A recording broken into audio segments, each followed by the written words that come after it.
일본의 바람.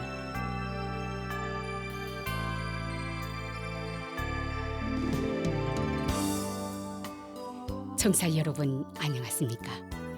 일본 정부가 전해드리고 있는 방송 일본의 바람입니다.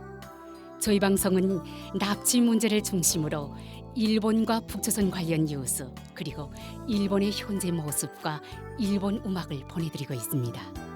아시다시피 일본과 북조선 사이에는 일본인 납치 문제가 여전히 해결되지 않은 현안으로 남아 있습니다. 북조선에 의해 납치된 일본인 가운데 5명은 돌아왔지만 그 밖에 많은 피해자들은 생사 여부조차 모르는 채 아직까지 고향으로 돌아오지 못하고 있습니다. 일본 정부는 북조선 측에 모든 피해자들의 안전을 확보하고 그들을 즉각 귀국시킬 것을 강력히 요구하고 있습니다. 일본과 북조선은 이웃에 있음에도 불구하고 아직까지 공식적으로 외교 관계를 맺지 못하고 있습니다. 일본 정부는 불행했던 과거를 청산하고 납치 문제를 비롯한 여러 현안들을 해결해 국교 정상화를 실현시킬 방침입니다. 그래서 저희 방송에서는 일본과 북조선 사이에 가로놓여 있는 가장 중요한 과제인 일본인 납치 문제를 중심으로 다루고 있습니다. 그럼 오늘도 마지막까지 함께 해주시기 바랍니다. 먼저 일본의 바람 뉴스입니다. 지난해 12월 13일 일본 도쿄에서 일본 정부 주최로 납치 문제에 관한 토론회가 개최되었습니다. 이 토론회는 매년 12월 10일부터 16일까지 북조선 인권 침해 문제 계몽 주간 행사 중의 하나로 토론회에서는 중학생, 고등학생을 대상으로 한 납치 문제 관련 장문대회의 시상식도 함께 진행되었습니다. 오늘은 이 장문대회 고등학생 부문에서 우수상을 수상한 가고시마 현립-고운한 고등학교 2학년인 후쿠도메 코오키 학생의 장문을 소개해드리겠습니다. 후쿠도메 학생은 납치 문제에 관심을 가진 고등학생들과 함께 지난해 가고시마 블루리본 카에루 귀향 모임을 설립하여 피해자 가족들과 함께 서명운동 등에 참여하고 있습니다. 그럼 후쿠도메 학생의 장문 지금밖에 없다를 낭독해 드리겠습니다. 올해 여름도 다녀왔습니다. 라는 말을 들을 수 없었다. 동생 슈이치 씨가 북조선에 납치된 지 47년이 되는 8월 12일 이치카와 케니치 씨는 안타까움을 드러냈다. 이치카와 씨를 비롯한 납치 피해자 가족들은 피해자의 하루라도 빠른 귀국을 바라며 오랜 시간 싸워오고 있다. 고령이 된 부모와 형제들에게 있어 피해자와의 재회는 무엇보다 절실한 소망이다. 나는 2024년 12월에 열린 토론회에 납치 피해자 아리모토 케이코 씨의 아버지 아키히로 씨와 납치 피해자 요코타 메구미 씨의 어머니 사케 씨가 오셨다. 자식을 어떻게든 되찾고 싶다는 사케 씨의 강한 호소를 들으며 내가 할 수 있는 일을 고민함과 동시에 부모로서 하루하루가 얼마나 소중한지를 다시금 실감했다. 그러나 2025년 2월 아키히로 씨가 돌아가셨다는 소식이 전해졌다. 자식과의 재회를 이루지 못한 채 세상을 떠난 분이 또 한 명 늘고 말았다. 이치카와 씨는 우리도 납치 피해자들도 점점 고령화되고 있다. 시간이 없다고 늘 말씀하신다. 가족들은 인생의 절반 이상을 납치 문제 해결을 위해 노력해왔다. 그러나 2002년 이후 유력한 정보는 얻지 못한 채 진전 없이 시간만 흘러갔다. 앞으로 가족들은 또 몇 년을 더 버텨야 하는 것일까? 지금밖에 없다. 지금이야말로 우리가 관심을 가지고 목소리를 높여야 할 때이다. 그러한 생각으로 이치카와 씨와 함께 서명운동을 하고 개인적으로도 서명을 모으며 동무들과 함께 공부 모임도 열었다.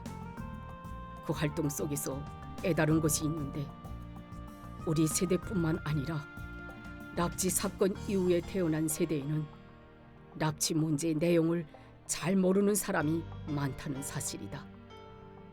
이러한 상황이야말로 납치 문제에 대한 관심을 약화시키고 해결을 향한 움직임을 활발히 할 수 없는 하나의 원인이 아닐까. 80대인 나의 할아버지는 여생을 편안히 보내고 계시지만 80세인 이치카와 씨는 지금 노력하지 않으면 해결할 수 없다고 말씀하시며 부인인 유코 씨와 함께 카고시마 현내 여러 곳에서 활동하고 있다. 슈이치 씨를 향한 이 부부의 말씀은 세대를 뛰어넘어 마음에 와닿는다. 나는 이 부부의 마음을 한 사람이라도 더 많은 사람에게 전해야겠다고 강하게 느끼는 한편 지금까지의 경험을 통해 사람들의 관심을 갖게 하는 것에 어려움도 느끼고 있다. 그래도 나는 포기하지 않을 것이다. 나에게는 카에루 귀향 모임이라는 함께 납치 문제에 맞서 싸우는 동지들이 있다. 지혜를 모아 할 수 있는 일을 실천하며 계속해서 호소하고 싶다. 납치 문제는 현재 진행되고 있는 인권 문제이며 결코 과거의 일이 아닙니다. 부디 자신의 일로 생각해 주십시오. 소중한 가족이나 동무가 어느 날 갑자기 사라진다면 당신은 어떻게 느끼고 어떻게 행동하시겠습니까?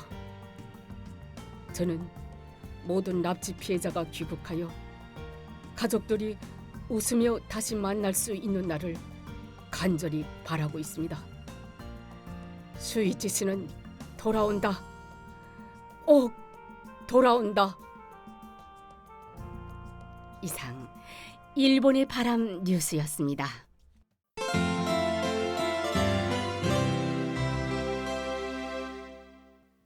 이어서 일본에 살고 있는 북조선 출신자의 일본 문화 소개 코너를 보내드립니다. 북조선의 청취자 여러분, 안녕하십니까? 오늘의 일본 문화 소개 코너에서는 온천의 명소로 널리 알려진 하코네와 일본의 온천 문화에 대하여 저희 체험과 함께 말씀드리려고 합니다. 최근 저는 일본에서 손꼽히는 온천 명소인 하코네를 찾아 아름다운 자연 속에서 일본 온천 문화의 진수를 직접 체험하는 귀중한 기회를 가지게 되었습니다. 일본을 대표하는 온천지의 하나인 하코네 온천은 풍부한 자연 경관과 더불어 역사와 문화가 어우러진 매우 매력적인 곳입니다. 하코네는 도쿄에서 가까운 온천 휴양지로서 후지산을 바라볼 수 있는 절승 경치로도 널리 알려져 있습니다. 온천욕은 물론 산책과 전통문화 체험, 여러 미술관 관람, 그리고 후지산 절경 감상까지 한 곳에서 누릴 수 있는 종합적인 여행지입니다. 북조선의 청취자 여러분, 하코네 온천은 일본의 오랜 역사와 깊은 연관을 가지고 있는 곳으로 그 기원은 나라 시대인 8세기 중류까지 거슬러 올라갑니다. 처음에는 종교적 신앙의 장소로 시작되었으며 17세기 초에는 온천마을로 발전하였습니다. 이처럼 오랜 역사를 지닌 하코네의 이야기를 접하면서 일본의 온천 문화가 얼마나 유구한 전통을 가지고 있는가를 새삼스럽게 느끼게 되었습니다. 아마도 청취자 여러분들 속에서도 이러한 사실에 깊은 흥미를 느끼시는 분들이 적지 않을 것이라고 생각됩니다. 온천 료칸에서의 숙박은 일본의 전통 문화를 몸소 체험하고 피로를 푸는 데 있어 더없이 훌륭한 경험이었습니다. 하코네에는 수많은 온천旅館들이 있어 저마다 특색을 가지고 있습니다. 유황이나 철분을 함유한 온천, 알카리성 온천 등 여러 가지 샘물 성질을 체험할 수 있으며 건강과 휴양을 동시에 얻을 수 있는 점도 큰 매력으로 되고 있습니다. 하코네는 일본 가나가와현 서부에 위치하고 있으며 도쿄에서 전철로 약 1시간 반이면 도착할 수 있어 수도권 사람들이 즐겨 찾는 당일 또는 1박 2일 여행지로도 유명합니다. 이 지역은 일본을 상징하는 후지산과 가까운 위치에 있으며 산악 지형과 온천 자원이 어우러져 도시에서는 느낄 수 없는 고요하고 안정된 분위기를 자아냅니다. 하코네의 가장 큰 매력은 온천과 자연, 예술, 역사 그리고 후지산 조망이라는 요소들이 조화롭게 결합되어 있다는 점입니다.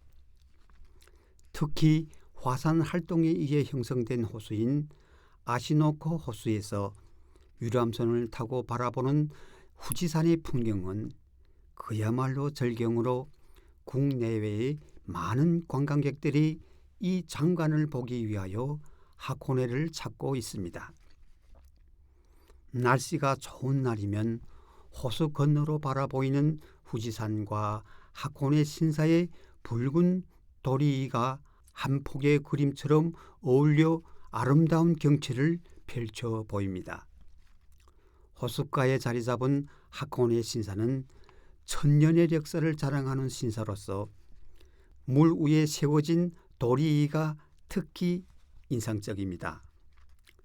짙은 숲속에 둘러싸인 이 신사는 신비로운 분위기를 자아내어 많은 방문자들을 끌어당기고 있습니다.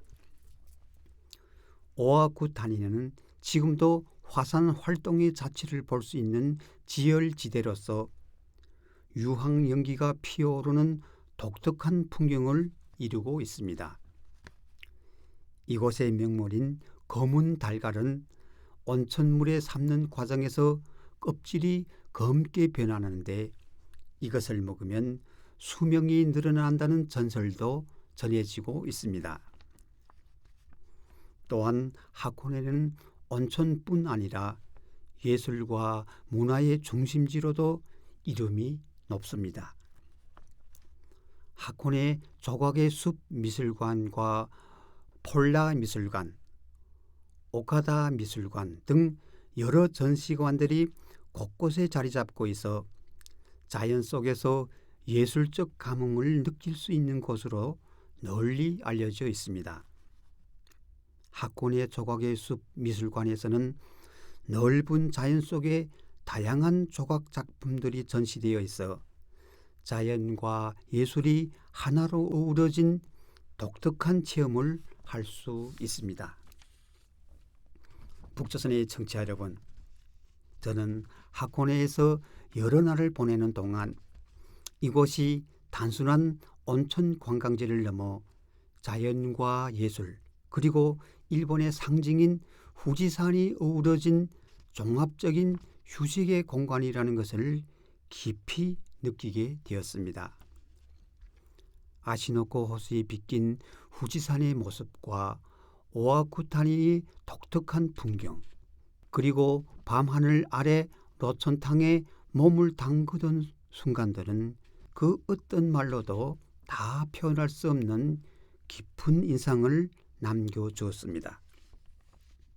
또한 하코네에서는 일본 전통 숙박 문화의 하나인 료칸 체험도 가능하며 이곳에서 제공되는 여러 가지 음식을 차례로 내놓는 일본식 전통 상차림과 정성 어린 환대는 여유로운 생활의 참된 의미를 다시금 생각하게 해 주었습니다. 저는 일본에서 처음으로 온천과 관광 문화를 체험하면서 일본은 오랜 전통과 문화를 소중히 보존하고 있으며 동시에 이를 현대적으로 잘 관리하고 있다는 점에 깊은 인상을 받았습니다. 특히 편리한 교통과 잘 정비된 관광시설은 많은 사람들에게 편의를 제공하고 있습니다.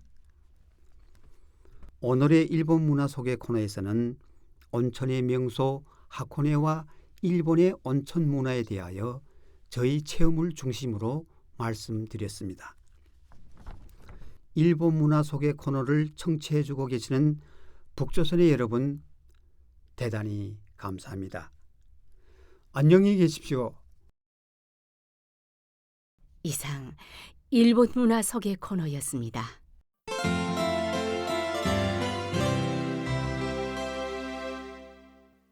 다음은 이번 주의 한 곡입니다. 이번 주는 1997년 히트곡 르코플의 양지의 시, 그리고 2000년의 히트곡 야이다 히토미의 마이 스위트 달링 두 곡을 보내드립니다. 그럼 들어보십시오. 실제 단파 라디오 방송에서는 이 시간에 음악을 보내드리고 있으나 이 인터넷판에서는 저작권 문제로 음악 연주를 생략하겠습니다. 양해해 주시기 바랍니다. 르코플의 양지의 시, 그리고 야이다 히토미의 마이 스위트 달링 두 곡을 보내드렸습니다.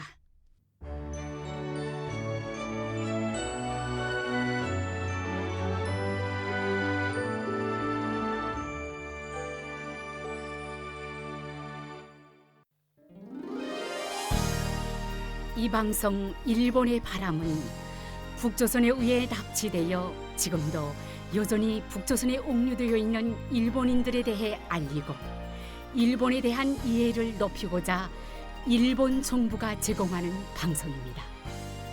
납치 문제 해결은 일본 정부에게 있어 한시라도 빨리 해결해야 할 최우선 과제입니다.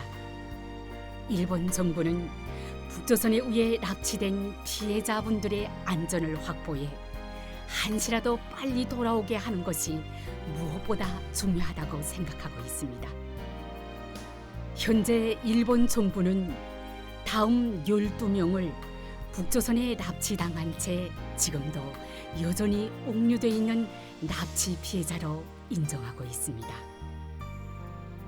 쿠메 유타카 씨, 요코타 메구미 씨, 마츠모토 교코 씨, 타나카 미노루 씨, 타구치 야에코 씨, 이치카와 슈이치 씨, 마스모토 루미코 씨, 소가 미요시 씨, 이시오카 토오루 씨, 마츠키 카오루 씨, 하라 타다 아키 씨, 아리모토 케이코 씨, 그리고 이 밖에도 납치 가능성을 배제할 수 없는 사람들이 있을 것이라는 인식하에 일본 국내외로부터 정보를 수집하고 관련된 조사 및 수사를 강력히 추진하는 등 진상 규명을 위해 최선을 다해 노력하고 있습니다. 일본 정부는 북조선에 대해 어떤 상황에서도 모든 납치 피해자들의 안전을 확보하고 그들을 하루빨리 돌려보내줄 것을 강력히 촉구하고 있습니다. 납치 피해자에 관한 정보를 갖고 계신 분들은 어떤 정보든 좋으니 저희 쪽으로 보내주실 것을 당부드리며 아울러 납치 피해자들의 안전 확보를 위해서도 협조를 부탁드리는 바입니다. 일본 정부는 납치 피해자들의 안전 확보 및 정보 제공에 관한 여러분들의 협조에 감사드리는 바입니다. 그럼 헤어질 시간이 다 된 것 같네요. 다음 시간에 또 뵙겠습니다. 안녕히 계십시오.